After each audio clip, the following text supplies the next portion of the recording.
Welcome to the Hired Geek Podcast, where we explore the impact of EdTech on the student experience with engaging, fun, and relevant conversations that honor the wide range of work happening all across the higher ed ecosystem. I'm your host, Dustin Ramsdell, Community Engagement Lead at Pathify.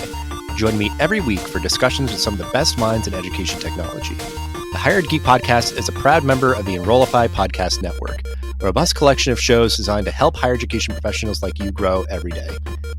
Explore all of our other shows at enrollify.org or check out some of my personal favorites linked in the show notes below.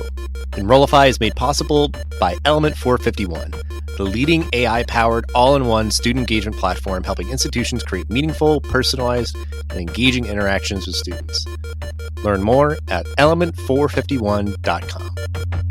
I'm excited for this episode. If you're keeping up, this is the second episode this season with a fellow Enrollify Podcast Network host. I'm excited to have as many folks as I can kind of manage to get on, and they're all amazing, busy people. So I know I might be some gaps and stuff in between when they get to be on, but look forward to hopefully having everyone on. And for our episode today, a newer member of the Enrollify Podcast Network. Excited to get to know a little bit better. I've observed her on the interwebs, LinkedIn, and places doing some really cool stuff. So, Dave, you want to briefly introduce yourself and kind of your background, and then we'll get to more of your current work and your podcast.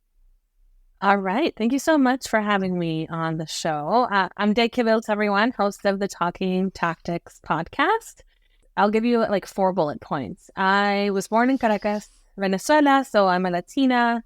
I've lived in 6 different countries, so I'm also a lot of other things, and I'm currently in Canada. Here in Canada, we live car-free, so that's a big family commitment we've made in a very non-walkable city, and I'm mom to a 5-year-old kid who's the love of my life.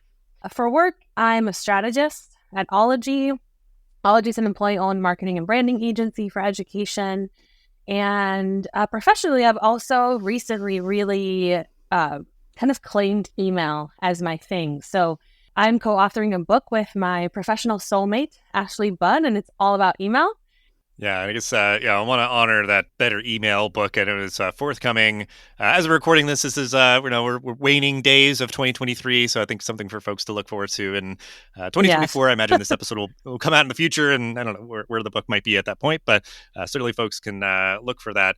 But Ologie, that is a name that I've kind of just become much more familiar with, because I know Enrollify has had some relationships with you all and everything. For anybody that doesn't know, though, if you want to explain briefly what Ologie does. Yeah, so Ologie basically does branding, marketing, digital, and web for nonprofit institutions. Primarily, we've been working with educational institutions for the past 15 years or so. And it's anything from helping you find that one cohesive brand story to actually placing it in the market. So we have a few teams. I'm on the strategy team. I'm a strategy director. My particular role, actually, I love my job. I really, really love my job. And it's so hard. It's so rare to hear people say that. I adore my job. And the reason I love it is because I get to really dig and learn about an institution in ways that really fill my cup. So one is spreadsheets and data and documents and trying to make sense, trying to find the unifying thread in 100 documents, but also conversations with students, faculty, staff, leadership, and trying to make sense of that somehow, trying to find identity somehow. And that is such, once you get it right, when you get it right, when you're presenting this back to the members of the institution, usually people cry. If you have a brand right, people will cry. And it's such, I don't know, it's such a unique feeling to empower folks with the words that they have always wanted and have never been able to articulate, right? So that's kind of the brand strategist work that I do. I'm also very much an enrollment marketing strategist and specialist, because that's really where my career in higher ed was before Ologie. So there it's really about, hey, who are we targeting? What do we want them to do? Let me build you out this whole plan of the channels and what you'll say in those channels and all of that stuff. So I'm basically, when I was working in higher ed before Ologie, this is what I kind of wanted to do all the time. but the day-to-day consumes you, and the people leading consumes you because I had a really big team. So this is like I'm doing all my favorite parts of the job with none of my not so favorite parts. So that's my role at Ologie. It's a dream come true. Yeah, that's a beautiful thing. And yeah, I mean, just like it is interesting kind of getting I'm trying to think of the right word, but just like very kind of like mushy about like the work that you do, that it's the brand, the story, and like the words and things can get very like emotional and inspirational and aspirational, and sort of like really wrangling. Like that was like the metaphor in my head is like that idea that if you asked people at an institution or really any organization, like they could anecdotally tell you those things like you're saying and like kind of speak to it, but then you're trying to kind of lasso and kind of wrangle and rein in and be like, all right, let's start get our arms around this and kind of write it down and kind of how are we going to leverage that in terms of like strategy and I mean that, so. Honestly, one of the most fulfilling things is really finding that essence, right? Because a lot of higher ed folks, when you ask them about their institution and what their institution offers, like it's all talking points. It's all a list of talking points all the time. It's the small class sizes. It's the great campus community. It's the whatever. Like that's none of it. Like that is not it. That is your product, but who are you? And so like really kind of like finding it is very fulfilling for me as a person. But for them, it's so powerful because the brand is the reason people choose one school over another if everything else is held equal, right? If it's similar programs, similar financial aid, similar whatever. So, I'm finding a lot of joy in this work. And Ologie is just a great place to do it because we have extremely talented people to make brands come to life. Yeah, I know. I think she's been on, probably every podcast I've done at least once. The person I know most, I guess, like, kind of long running from Ologie and who kind of like made me aware of them, Becca Altimer. She's been like a guest at least once on like every show that I've done, which is kind of just like Becca is incredible. Yes. So yeah, I always appreciate the opportunity to speak with her, and I think it's that idea of like of a place like that, it just seems to like kind of attract like in its orbit, I guess, like like-minded awesome people and everything. But I guess as sort of the last word on like the work that you're doing and everything, because this has been ringing in my head, and I've recorded, I guess behind the scenes here, I recorded an episode of this show earlier today where this kind of came up. So it's fresh in my mind of the idea of like how you're saying like a lot of institutions will kind of, give those like talking points or whatever. And that like, to me sometimes, especially like some of the things that you see just very prominently of like the billboards or the airport, ads and all that, like they're just so generic and it can almost be interchangeable with any institution. So I'm curious if you have like a point of view on that, because it's that idea of like, they'll have like their logo and it's like start here, go anywhere, and it's just that's like and it's just like sure, that is part of it, but like and they have their own angle on it. But I'll just sort of present that to you of how stuff like that strikes you, because it seems like you do have to kind of confront a lot of those sort of notions of people that are kind of just like backslide by default into sort of just bland generic. Maybe they're seeing it somewhere else. They're like, well, that's us too, right? Like they're our peer and whatever. Like, so you're kind of trying to find those unique things. So like, what are your thoughts on that kind of dilemma? Yeah. I mean, I'll tell you like my personal opinion, like how that affects me, but I'll also tell you like my professional opinion for the industry. So as the strategist typically in charge of finding like whatever that thing is that's going to make you different, right? I've been working at Ologie for almost 2 years at this point. So like there's been dozens of clients that I've worked on. And one of my personal goals is never create a strategy that feels like another one I've done, right? And like we're very similar like that. Like we kind of, as a strategist group, like that's very important to us. Distinct is important, right? Distinct really matters. But then like you think you created this thing that's super unique and super true to the place, and you kind of show that to your client and they're like, oh, I don't know, I think it should be make an impact, right? And you're just like, but no, it shouldn't. You want to be different. So like one of the things that I would say in general for the industry is different is good. Different is good because different is one piece of being distinct and having people recognize you for who you are, right? The other piece of distinct is better. Different and better makes you distinct. So what are those things that you really believe you could claim that really, really, really no one, at least in your comparable peer set, does as well as you do or at all. And like, can that be the thing that you bring to the forefront? And for some places that might not be the fruity nice stuff that we want to say. For some places it might be like the incredible research prowess, right? Like that's not this great soft thing, but it might be like people spending hours in a lab, right? And that, like, that grit, that thing that, like, maybe that's the thing. So I would encourage folks to try to find what is different and really lean on that. And as a strategist, like, I'm trying to balance that. It's what makes you really different that still feels true, that we can put out there and people are going to be like, oh, I wasn't expecting that. Because find your purpose is everywhere. Yeah, I mean, and that's just been echoing, I think, in a lot of different spaces and circles and conversations that I've just been like, other podcasts I listen to or whatever else. Like, that's, I think, going to be very much a through line of these next couple of years with all these sort of existential crises that higher ed is sort of like going through. And I feel like they always latch on to one or another, whether it's MOOCs or AI or, oh my God, whatever else or whatever, the enrollment, what a the throwback. enrollment cliff. MOOC. Yeah. That it like, challenges the existing paradigms. It's the idea of like, okay, if enrollment is going to be like that much harder, like it was tough to begin with, we got, enrollment cliffs coming up, whatever, sort of existential crisis. How do we sort of navigate this moment?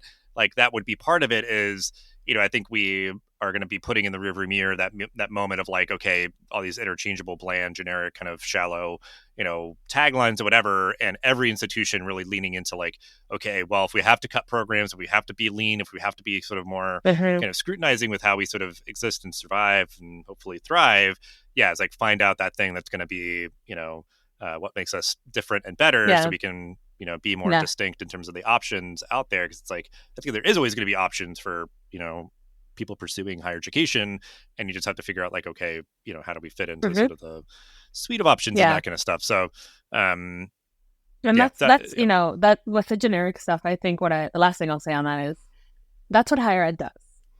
Higher ed makes an impact, helps students find their purpose. How do you contribute to that? That's how you do it. And that's what we should be talking about. And the fear is, well, who's that going to push away? Like, we don't want to alienate people who might not be into the way that we do that here. It's like, no, you do.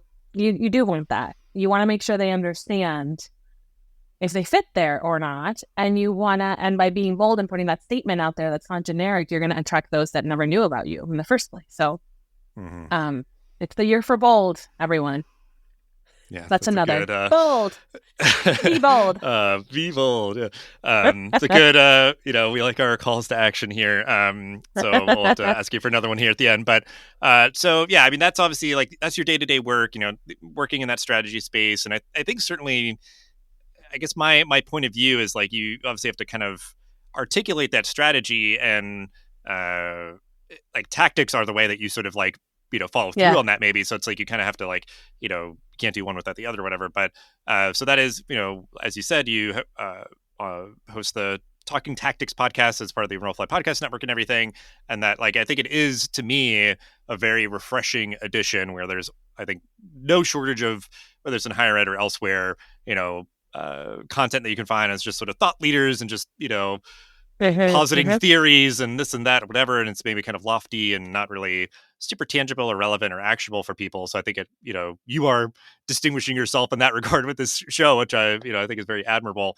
But podcasting, even as much as it's become more normalized, not for everybody, not everyone is doing one. Like, what inspired you to get into podcasting and I guess go about it in this particular way? It wasn't really, oh my God, I want to be a podcaster. Like that was never the goal. I got the idea because as an enrollment marketing strategist, right? Like you just said it, like I have to make these plans for schools to see a difference in their enrollment. And I am able to do that because I worked in higher ed for 13 years.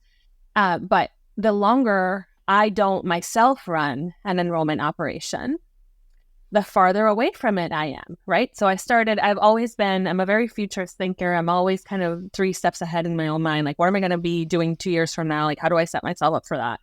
And I'm like worried. I'm like, oh my gosh, I haven't had a campus job in 2 years. So like, how quickly am I going to be obsolete? you know? Like, I don't know how things work anymore. And I'm like, I wish I could just talk to folks doing the work to see what cool new things they're doing. And then I'll know, right? So I get a lot of that learning from going to conferences, for example. So like HideWeb is a really good one because they tend to be very tactical there, where you can kind of see what folks are trying and what folks are doing. But I had the idea, like, it could be a podcast. Like, it could be, just like you said, like, a lot of the stuff that's out there right now is incredible, but it is very lofty. So like, what about the how do I make that happen show? What do you put in a plan, in like a tactic plan? So during this kind of existential crisis about being obsolete that I was having, Zach Boosie Cruz, who like heads up the Enrollify network, put out this LinkedIn post, and he was like, we're looking for new creators. And I'm like, me, I want to be a creator. I have an idea. And I sent him the idea of Talking Tactics, and that's how it came to be. But really, like, my motivation, like why get into podcasting, for me, it was really about learning more than anything else. The second reason for doing it, and the reason Talking Tactics as an idea came up, is because of the shows that are out there are so lofty and inspiring, but really hard to implement. I wanted to do the opposite on purpose, because I wanted a show for the folks that like have to show up to work every day and they have to enact a strategy. Maybe they wrote the strategy, but they still have to do the thing, right? Like, they also have to do it. And they're running out of ideas of how, right? Like, if, you know, they want to make an impact on their reach or engagement or enrollment or some sort of part of the funnel, they want more apps, they want more yield. How do I do it? So it was really important to me that every episode focused on a single tactic that like was broken down to the how to, like step 1, step 2, and that it had to be done with limited resources, because that's the reality of most teams, right? So that I really wanted to create a resource for the people that are sitting at their desk, like, I need an idea, but I have no money. We're a team of 2 or 1.5, and I don't even know where to start. And I wanted to create a resource for folks to just source those ideas. I mean, that's like such a, like empathetic place. And then even like, and I say this because it's definitely true for myself as well, is like, it's like not completely altruistic either. That idea of like, I want to learn. Yeah. So like, that's even just like a good like internal motivator, but then it's like doing it in a sense of like empathy and generosity of like, well, I could figure out how to do this and I would be the only beneficiary, but it's like, I'm going to do this in a way that I can share it out with everybody else. And that's like, I think really just, you know, sustainable, clean kind of like, you know, engine to kind of, you know, run from and doing a podcast, because some people do it as sort of an ego serving thing or whatever. And if they're not getting the kind of attention they want, they'll just be like, it's not worth it. Just like shut it down. So I think, very similar in my own way, I guess, from my journey. Even with it starting many years ago, it's still kind of just that sustainable driver of like, there's just so many interesting, you know, people to talk to. And like with mine having just this very liberal mandate of higher education, it's like, let's try to cover as many kind of nooks and crannies as we can. And just, there's a lot of things that go into making, you know, high quality, effective, accessible higher education happen. So certainly there could be just obviously lessons learned, certainly all the tactics themselves, or, you know, things that you've learned, but just like the kind of experience of producing it and hosting it and putting yourself out there and all that kind of stuff. Has there been like lessons that you've learned from this experience? Yeah. I would say the biggest lesson, or I guess kind of awakening, was, and still is, like, people do not think they have things worthy of a podcast episode. And I'm like, no, but you do. No, you know, that little thing that you tweaked in your form and got you 50% more completions. Yeah, that's a podcast episode, right? So it's been shocking to me how when you are reaching out to the folks who don't normally do conference talks and get on podcast shows and are out there in any way, they're like, wait, but no, I'm just doing my job. And I'm like, your job is extraordinary. Like, what you are doing is incredible. And let's share it, and let's have more people hear it. Let's have people learn from you. And I've had folks who like can't get over that feeling and like politely decline to be on the show. And I'm like, but people really should know. And there's others who, like, despite their own like fears about being on a show and like public speaking, they try it, and then it kind of opens up all these doors for them to like submit to conferences and network a little bit more. And like, in my opinion, like that's really the key to having a really strong career in higher education. Yes, you're doing your job and you're doing it well, but you also need to tell others about it, and you need to go to conferences and share and learn. So that's been the biggest lesson, like that just by the nature of who my guests are, how they just don't see how what they're doing is special at all. And that's been a bit of an awakening. Then there's also, it's interesting because sometimes for the show, there must be a result. It has to be limited resources, and there has to be some sort of like demonstrable, is that a word? Result. Result that you can demonstrate. And sometimes I ask them, like, so have you compared this to last year? Or did you notice that there was a difference in, I don't know, a certain segment? And they're like, oh, I never asked myself that. And I'm like, well, go find out. And when they do, and it had an effect that they didn't even understand or anticipate, I'm like, go tell your boss.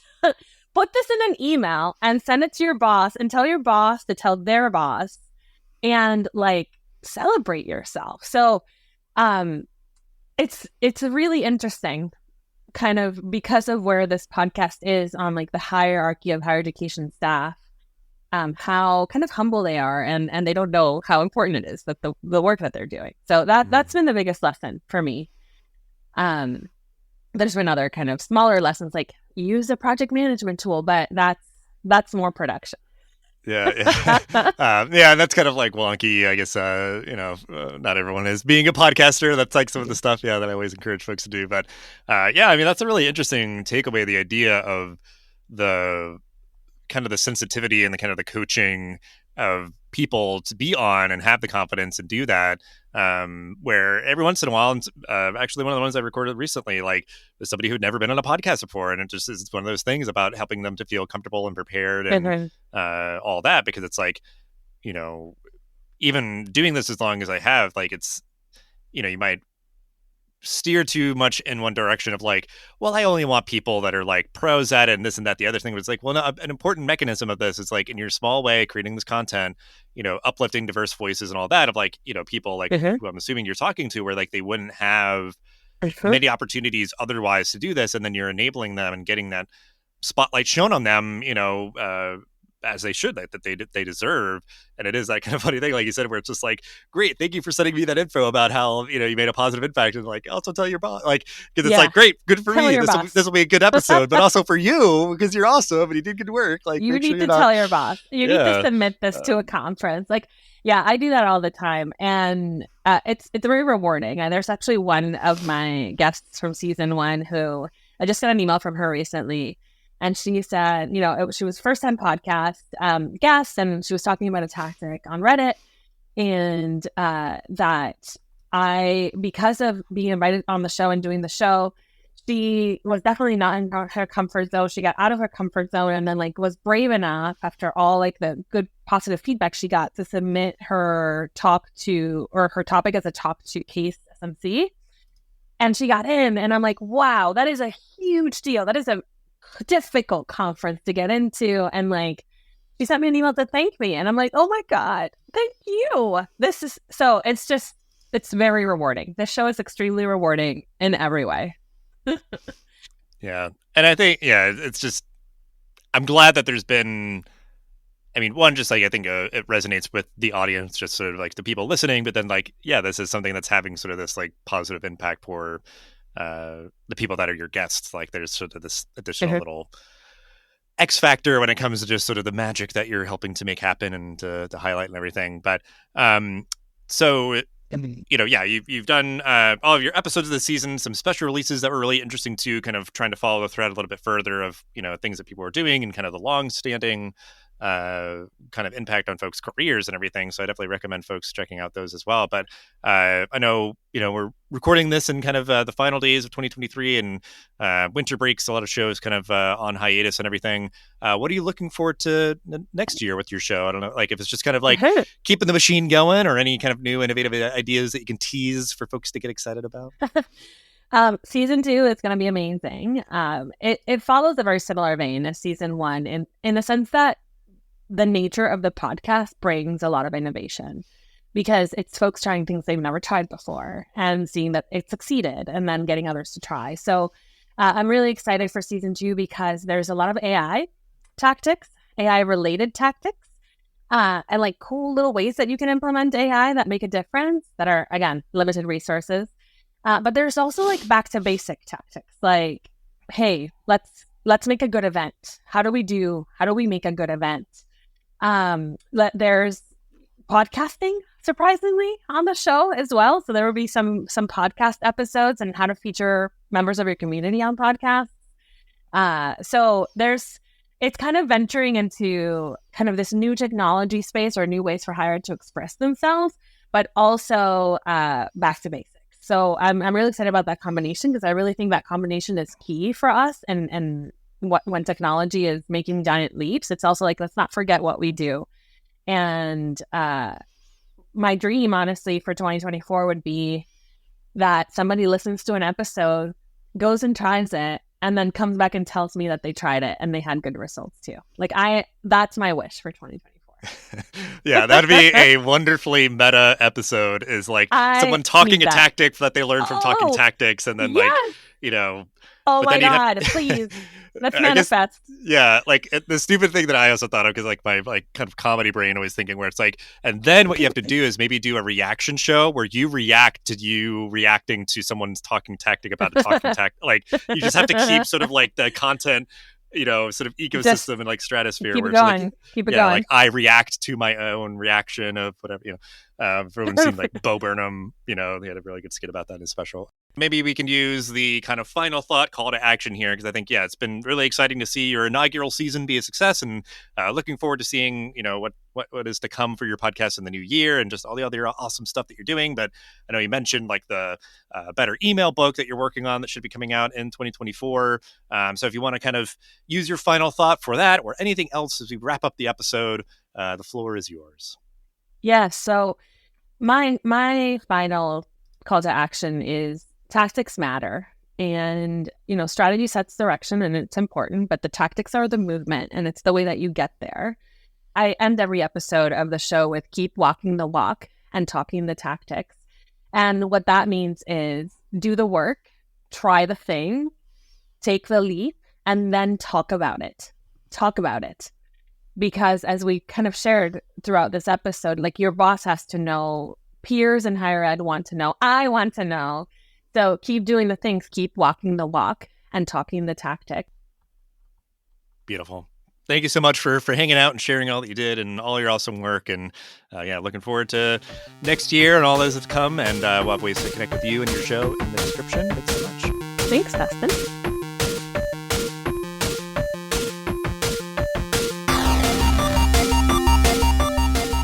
The Hired Geek Podcast is a part of the Enrollify podcast network. If you like this podcast, chances you'll like all the other Enrollify shows too. Our podcast network is growing constantly, and we've got a plethora of marketing, enrollment, and higher technology shows that are jam-packed with stories, ideas, and frameworks all designed to empower you to be a better hired professional. Our shows help you find your next big idea and feature a selection of the industry's best as your host. Learn from people like Jamie Hunt, Seth Odell, Dave Kibilds, and Eddie Francis, as well as so many other of your favorite leaders in higher education. Enrollify is made possible by the support of Element 451, the leading AI-powered, all-in-one student engagement platform helping institutions create meaningful, personalized, engaging interactions with students. Learn more at element451.com.